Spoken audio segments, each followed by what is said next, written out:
Olá, saudações a todos. Hoje eu estou trazendo para vocês aqui uma reflexão sobre esse acidente que aconteceu lá em Minas Gerais, né, no Lago de Furnas, lá em Capitólio. E quem teve a oportunidade de ver as imagens do acidente, daquele bloco de pedra se desprendendo e caindo exatamente no lugar onde havia ali, acho que se não me engano, duas embarcações. Quem teve a oportunidade de ver essa cena realmente deve ter ficado muito impressionado. E quem se detém para pensar sobre aquilo ali, com certeza deve ter se perguntado, né, que combinação existe entre aquela pedra caindo e aquelas pessoas estarem ali.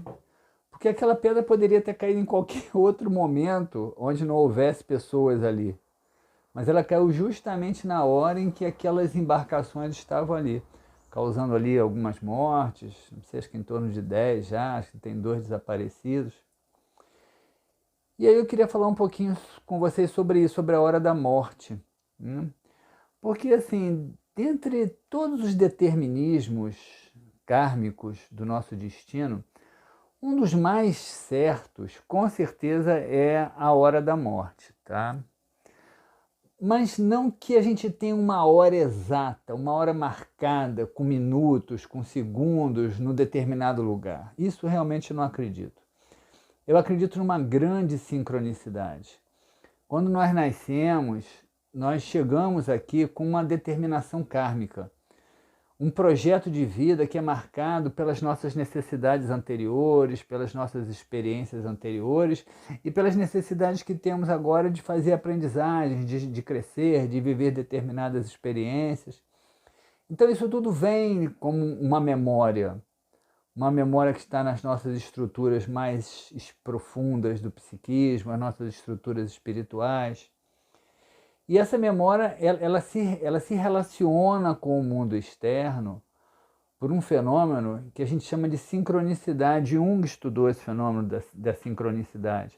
O fenômeno da sincronicidade, ele fala justamente de uma relação que existe entre demandas suas do inconsciente, e aí a gente pode alargar essas demandas do inconsciente para a perspectiva espiritual, porque o inconsciente ele é esse canal com a nossa realidade transpessoal, com a nossa realidade espiritual. Então é uma conexão com a nossa demanda do inconsciente e as situações e as circunstâncias do mundo externo. Então ao longo da vida nós vamos atraindo para nós, ou nós vamos caminhando na direção de situações, de pessoas, de fatos, de acidentes, que dizem respeito à nossa necessidade de evolução, à nossa necessidade de aprendizagem. Então não é que nós temos uma hora, um dia certo, uma forma exata que nós vamos morrer, mas nós trazemos uma demanda interna de que vamos ter uma vida mais longa ou mais curta, de que nós vamos provavelmente morrer num determinado período da nossa vida, ao longo de uma determinada faixa etária.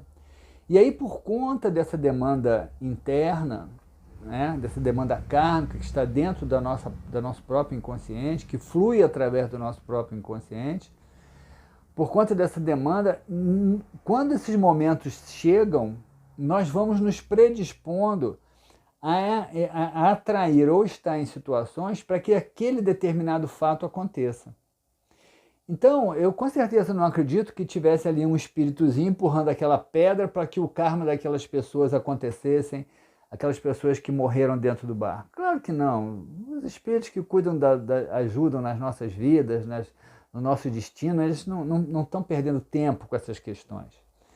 O fato não é esse. O fato é que aquelas pessoas que estavam ali, elas certamente tinham uma programação de morrer numa faixa etária, naquela faixa etária que elas se encontravam.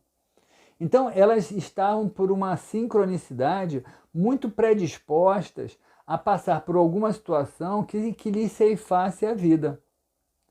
Aquela pedra provavelmente estava ali numa situação de perigo, ela devia estar ali já, sem ter sido, acho que isso não tinha sido percebido, mas ela estava ali numa situação de fragilidade.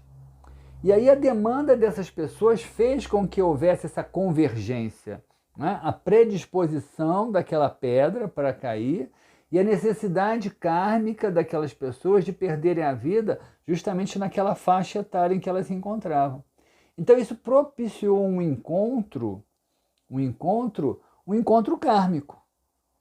Eu tenho certeza, na minha percepção, que essas pessoas não planejaram lá na reencarnação delas que elas estariam ali num determinado dia, numa determinada hora, para que aquela pedra caísse na cabeça delas. Porque teria que ter alguém empurrando aquela pedra naquele exato momento. E eu não acredito que isso exista. Nem que os espíritos estivessem ali. Mas que elas estavam predispostas a morrer naquela faixa etária em que elas se encontravam e que provavelmente estavam predispostas também por uma questão kármica a morrer de uma forma acidental, isso eu acredito. E essa predisposição toda criou ali um campo de força, né? Um campo de força, um vórtice, vamos chamar assim, que fez com que uma demanda espiritual, que uma demanda transpessoal, ela implementasse uma força naquela natureza, onde havia uma pedra, um grande bloco de pedra, que já deveria estar predisposto a cair, e aí esse bloco rompe e causa aquele acidente para que o que houvesse que se cumprir na vida dessas pessoas se cumprisse. Então, assim, eu acho interessante a gente pensar sobre isso, né? Claro que a gente lamenta a morte dessas pessoas, a gente espera que elas estejam aí sendo socorridas, amparadas no seu despertar no mundo espiritual. É claro que a gente espera isso, mas é interessante a gente aproveitar essas experiências para amadurecer algumas ideias. E uma delas são essas, que a gente não se surpreenda com determinadas situações que às vezes nos impõem alguma perda, alguma grande frustração, alguma grande transformação, porque isso acaba convergindo na nossa direção por conta das nossas demandas espirituais, por conta de um fenômeno que a gente chama de sincronicidade e que é regido justamente pelas demandas que nós trazemos no nosso inconsciente, das nossas questões espirituais, e que estabelece uma coordenação com as circunstâncias do mundo externo. Então que isso nos ajude a ter paciência conosco mesmo, a compreender as vicissitudes da vida, a compreender as perdas, a compreender as frustrações, a compreender os acidentes, a compreender as transformações, porque elas vêm para nos ensinar alguma coisa. E ao invés de nos lamentarmos, nos revoltarmos com aquilo que de alguma forma se tornou inevitável, que a gente possa aprender, crescer, nos tornarmos pessoas melhores quando as sincronicidades nos levarem nessas direções. Então fica aí a minha sugestão de reflexão.